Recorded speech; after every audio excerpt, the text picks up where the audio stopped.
publisher of National Review. Jack Fowler's on the line to celebrate the 60th anniversary with us. Jack, good morning to you. Hey, good morning, guys. Thanks a lot. I really appreciate the opportunity. Hey, thanks a lot for taking time to be on with us. Congratulations on 60 years. Here's to 60 more. Well, I like to get to the next one. I'll take it. Yeah, no, it's a great achievement. We stand on the shoulders of giants, and I stand on Bill Buckley's. He created National Review in 1955. Today's the actual 60th anniversary, and it's just not any other magazine. It's not a dog magazine, a cat magazine. It's a magazine that actually founded the conservative movement. So it's a pretty historic event. I mean, National Review has had major consequence and impact on the future of this country.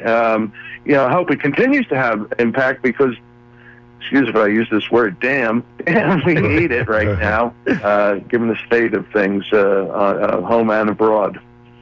I tried, Jack, to make a partial list of National Review writers, contributors who have been on our show over the past couple of years. Robert Costa, Jim Garrity, Jonah Goldberg, Larry Kudlow, Rob Long, Rich Lowry, John J. Miller, Catherine Timpf, Kevin Williamson, Charles C.W. Cook, Alexis Levinson, Eliana Johnson, Jillian Melcher, Joel Gerke, Katrina Trinko, Mark Stein. There's more, but I said a partial list. So you've had an impact on the country and on this particular show as well. Absolutely. Well, I have a feeling you might send me a bill for all. We're hoping you don't bill us. Well, we have, this is National Review's hallmark, and was Bill Buckley's doing. It's just to have great writers, and not only exceptional with prose, but also with some charm, some wit, some sarcasm. I mean, you mentioned, for example, Jonah Goldberg. I mean, Jonah's he's just a rock star. And he's so smart, and he's so funny. Jim Garrity, the same. So many of our writers are just really, really talented. You have to engage people. You have to get them to want to read again and maybe have a little laugh while they cry at the state of the country. But our guys are very talented guys and women, I should say. Very talented, and we have a lot of them. I mean, this is right now is because we have a great editor. I mean, Rich Lowry has really amassed a team of exceptional writers. Victor Davis Hanson, Andy McCarthy. I mean, they're some of the most consequential writers in America. So our website, by the way, we're not just a magazine. NRO now has about 6 million people a month come to it. So it's come a long way since November 19th, 1955, when 20,000 copies of a little magazine came off the presses. Well, we don't start our day without visiting National Review, and that's every single day. How did things get rolling for you, Jack, when you how'd you get through the door? Well, I actually started working in 1983 is when I came through the door. So I've been at National Review for quite a long time. I was the congressional reporter back in the early 90s. Bill McGurn, who you may know as he's a columnist of the Wall Street Journal, he and I were the Washington Bureau. And then I like to say I wrote so well they put me on the business side. I've been at NR for a long, long time, and so have a lot of others. I mean, it's a great place to be. Everyone thinks Rich Lowry, for example, the young Rich Lowry. Young Rich Lowry has been at National Review for over 20 years. A young Ramesh Ponnuru has been at National Review for over 20 years. So it's a place that has a great sense of collegiality and camaraderie, and that makes our mission of getting the message of conservatism across all the easier. It's not easy. Yeah. It's not easy running any business, any publishing business. I mean, we live in a world of free information, and I'm out there trying to get people to buy it. So that's a bit of a task. Speaking of buying, we've succeeded, and we've succeeded with a lot of support from our readers over the years. So. Speaking of buying, Jack Fowler with us, publisher of National Review. There is a very spectacular 60th anniversary issue of National Review, which hit my mailbox last week and is available for purchase. There's tons of contributors. including Rush Limbaugh, who wrote a nice piece on the 60th anniversary of National Review. On the cover, though, a reprint of the founding statement from William F. Buckley Jr. What in your mind separated Buckley from other conservative thinkers of his time, and why did the magazine take the path that it did? Well, Bill was a unique individual. First of all, there really wasn't a conservative movement in 1955. I mean, you look back and see old movies and see the sense that America is a conservative nation, but the prevailing establishment was liberal everywhere, in the media, the academy, where it's not liberal anymore in the academy, it's actually Marxist in most places now. So Bill was, there was Human Events, and there was maybe another smaller esoteric conservative magazine or two. But by creating National Review, Bill really created the conservative movement, and he brought these intellectuals, Whittaker Chambers, James Burnham, Wilmore Kendall, many others, and also some, by the way, some comedians. I mean, Maury Riskin, who wrote for the Marx Brothers, was on the first issue of National Review. So there's always this sense of smart, intelligent, conservative and / libertarian thought with a mix of humor. And, you know, if Jack Fowler had been alive in 1955 and had this idea to create National Review and it came about, it would have died in a few years, because I am me. Bill Buckley was Bill Buckley. Bill Buckley was such a unique guy. But this year is also the 50th anniversary of his run for mayor of New York City, where he really exposed himself. Well, can't say that. He exposed himself. I don't know. I think you get away with that today, not 1955. But, you know, by force of his charm, his wit, his personality, which was engaging, which was conversational, he wanted to take on, one-on-one, face-to-face, eyeball to eyeball, liberals. And he did it, you know, he just had the whole package, the wiring, the wit, the charm to make it happen. I mean, he's just such an important man in American history. And National Review, you know, maybe it's a little unfair to say that National Review created the conservative movement. It's really Bill Buckley created the conservative movement.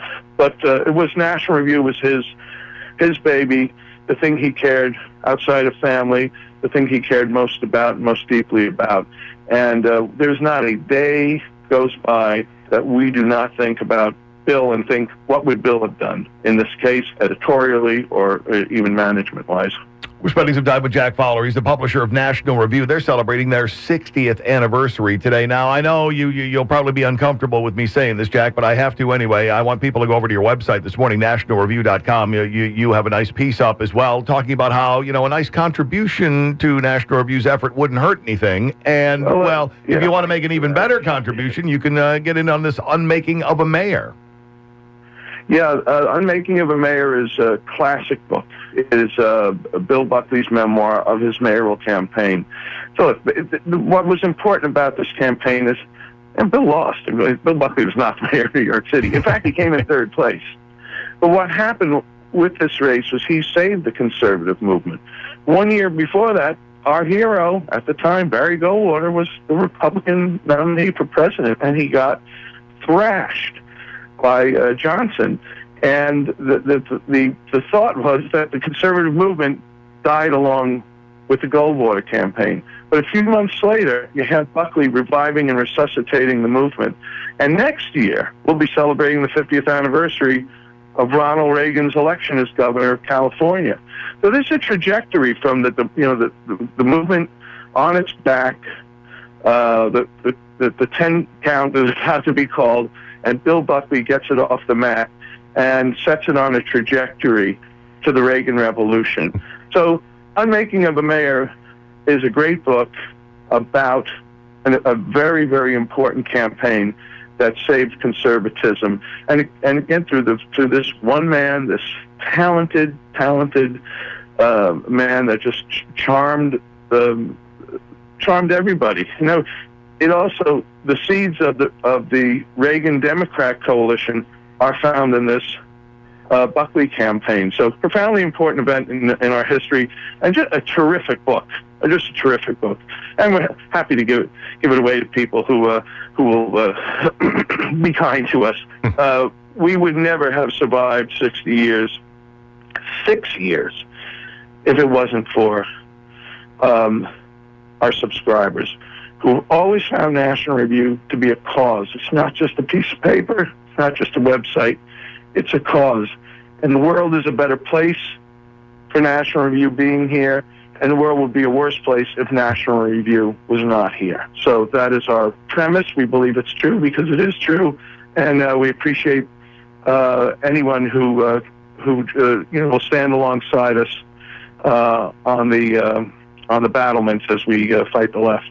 There's also a super cool reprint of the poster for the Buckley for Mayor campaign. He has the guts to tell the truth. Will you listen? I have one in my basement, not framed yet, but eventually will be. That's you can find that at the National Review store, too. Jack Fowler with us, publisher of National Review. 60th anniversary today is the actual day. I want to ask you one piece of analysis, Jack, if you would. We look at the presidential field, and for some reason it is very controversial to point out what many people see as obvious, and that is that Donald Trump, the current frontrunner, is not actually a conservative. Kevin Williamson has a book just out, one of the fine National Review writers, The Case Against Donald Trump. Charles C.W. Cook has been critical. Others have been as well. We have been on this show. Why do you think it's so controversial to point out that Donald Trump is not a conservative? Well, we live in difficult times, and I think for many a conservative, whether people consider themselves with that label or not, they've spent the last few years recoiling at things happening in the culture, shocked. Take what's the last few weeks, these incidents that have happened on college campuses. Take the response to Ferguson. You have a cop who did nothing wrong and everything right, and it leads to this movement that leads to Black Lives Matter, that if someone says all lives matter, all of a sudden you're a racist. I mean, this craze almost reminds you of the Cultural Revolution in China in 1965. So people have this angst and anger of gay marriage being, imposed by the Supreme Court. And I think the cultural frustration finds a voice in this man who, would be the if you were at a bar with him, you'd love him. Yeah. You'd all be laughing. And did you hear what Don said? He's hysterical. This guy, I love him. But okay, that's true. But I don't see how that transposes into, and he should be president of the United States, because the same people, those who are a little more politically attuned, who will say, Paul Ryan is a rhino. Everyone's a rhino. I don't know who's not a rhino except maybe, Louis Gohmert or Trey Gowdy. Outside of that, it'd be pox on all their houses.